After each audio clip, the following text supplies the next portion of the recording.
Selamat pagi Bapak Ibu dan rekan-rekan sekalian. Perkenalkan, nama saya Mahesa Akbar. Saya adalah salah satu dosen peneliti dari Institut Teknologi Bandung ITB saat ini.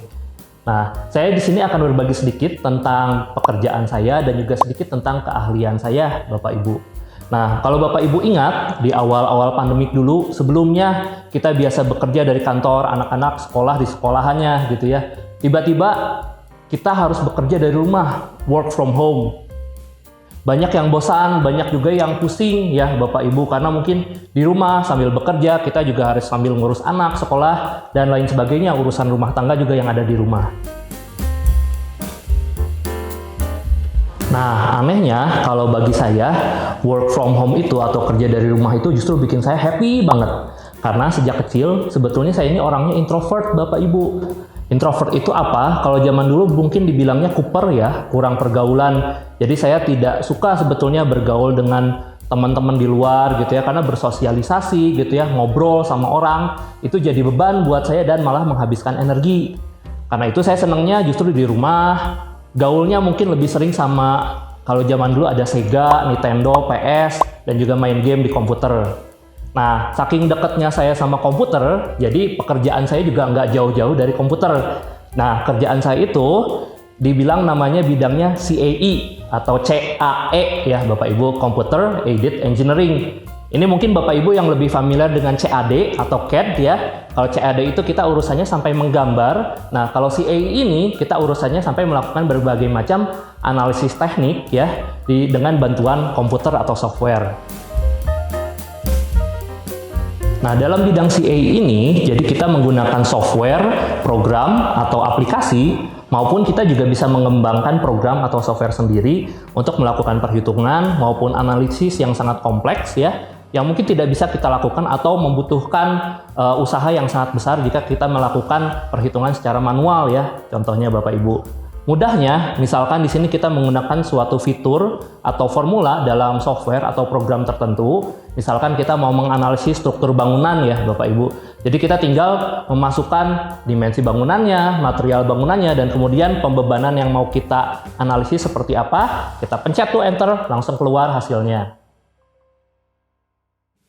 Nah, ini adalah salah satu contoh yang kami kerjakan ya Bapak Ibu tahun lalu. Jadi kalau dilihat ya, ini sebetulnya adalah pemandangan yang sangat familiar ya. Sering sekali kita lihat, terutama kemarin pas mudik lebaran. Nah, tahun lalu saya dengan rekan-rekan dari teknik sipil, dari kelompok keahlian rekayasa transportasi, kami mengkaji bagaimana kita bisa melakukan suatu regulasi atau perubahan standarisasi ya, terhadap angkutan barang ya, yang kemudian mengangkut penumpang. Tentu saja dalam hal ini ya, yang paling harus kita perhatikan adalah keselamatan daripada orang-orang yang naik ke angkutan barang tersebut, misalnya truk pick up. Nah, di sini tahun lalu kami menggunakan salah satu software CAE berbasis metode elemen hingga ya, di mana kita bisa melihat bagaimana kalau kemudian kondisi truk-truk itu mengalami kecelakaan misalkan atau tabrakan. Bagaimana orang-orang di luar itu kemudian akan terlemparkah atau mengalami benturankah dan lain sebagainya. Di situ kemudian kami melakukan beberapa modifikasi terhadap kendaraan yang kemudian kami ajukan kepada pemerintah untuk bisa melakukan berbagai macam hal ya yang menunjang keselamatan penumpang yang tentu saja mau tidak mau mereka harus mengendarai ya angkutan barang ini, contohnya di kampung-kampung atau di daerah-daerah terpencil atau tertinggal. Nah, bisa kita bayangkan kalau kita melakukan analisis seperti ini ya, tidak menggunakan software CAE, tapi kita misalkan melakukan survei, melakukan analisis di lapangan, kita melakukan model truk, itu ada penumpangnya dan lain sebagainya ya, seperti yang mungkin Bapak Ibu biasa lihat di iklan-iklan di TV untuk masalah analisis mobil yang menabrak dan segala macam, itu biayanya tentu saja akan sangat besar dan sumber daya manusia yang dibutuhkan juga cukup banyak. Nah, dengan adanya software CAE ini, kita bisa melakukan analisis tersebut dengan biaya dan waktu yang lebih murah ya, lebih cost efektif. Saat ini, software maupun teknologi di bidang CAE juga sudah bisa menjangkau berbagai jenis disiplin ilmu, Bapak Ibu, dan juga tingkat kompleksitas yang sangat tinggi. Nah, contohnya ini adalah di mana kita mensimulasikan tabrakan burung terhadap mesin pesawat. Lalu kemudian juga kita sudah ada contoh-contoh atau kasus-kasus di bidang medis.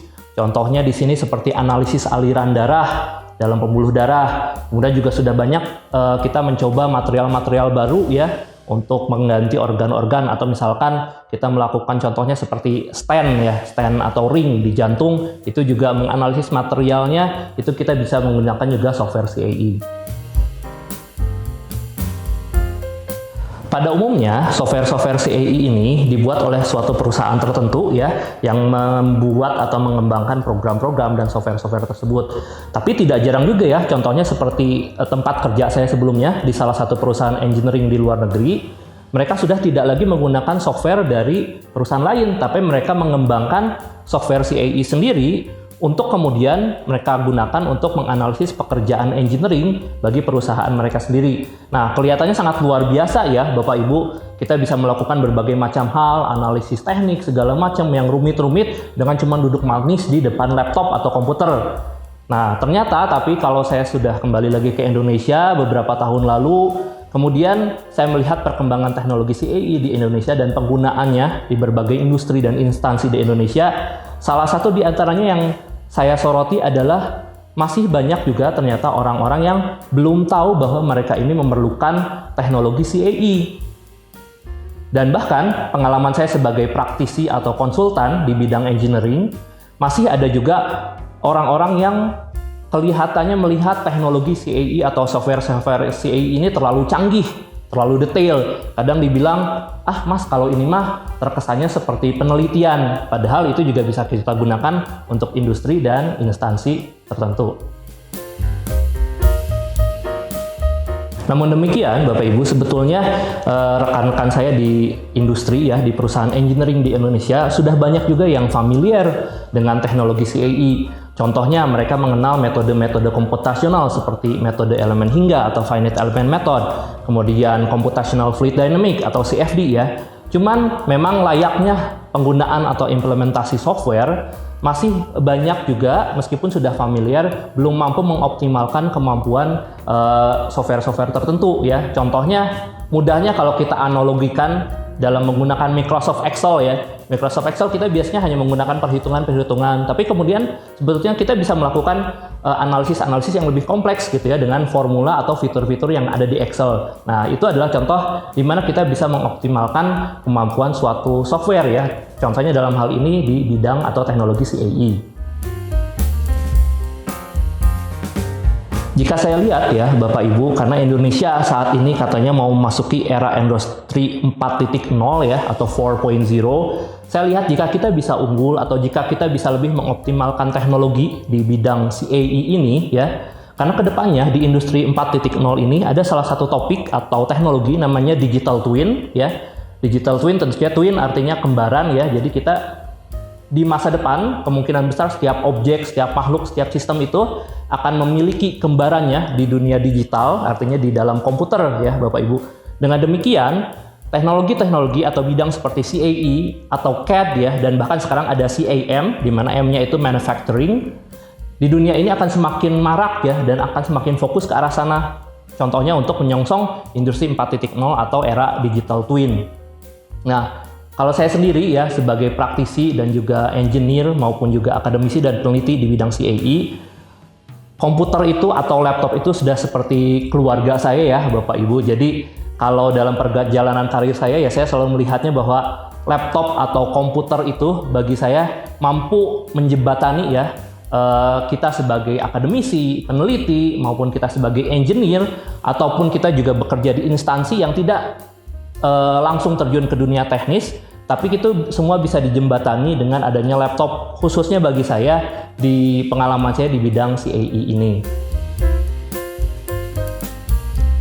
Disitulah mungkin bagi kami ya Bapak Ibu sebagai praktisi, engineer, akademisi, peneliti di bidang CAE, kami ingin mencoba terus berkolaborasi gitu ya, membangun tali silaturahmi dengan berbagai industri dan instansi gitu ya.